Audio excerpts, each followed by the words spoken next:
waking, dreaming, sleeping, and turiya and death. Alright. If you use the term turiya, which is a common term in Vedanta, it literally means the fourth.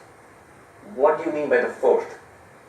Vedanta looks at it this way. There are different procedures, methodologies if you will, for discovering ourselves as pure consciousness. And anybody can try them out. One of the methodologies is to use our common experience of waking, dreaming, and deep sleep to come to an intuition of ourselves as the witness consciousness of waking, dreaming, and deep sleep.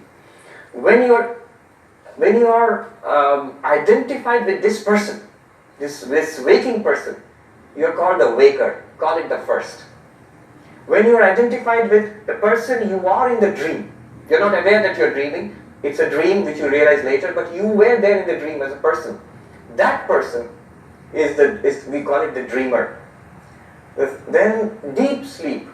That consciousness associated with deep sleep, when you wake up and say, I slept like a baby, call it the third, the deep sleeper. So you have the waker, the dreamer, and the deep sleeper. And these are the three which we are used to. We think of ourselves as, this is our experience.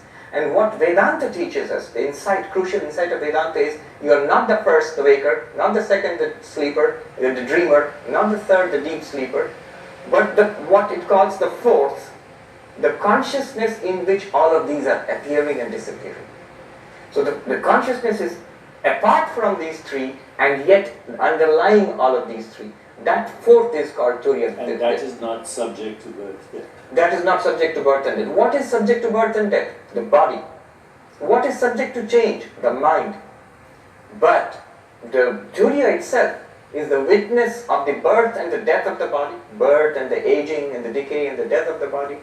It itself is not born with the birth of the body. It itself does not age with the aging of the body. It itself does not die with the dying of the body.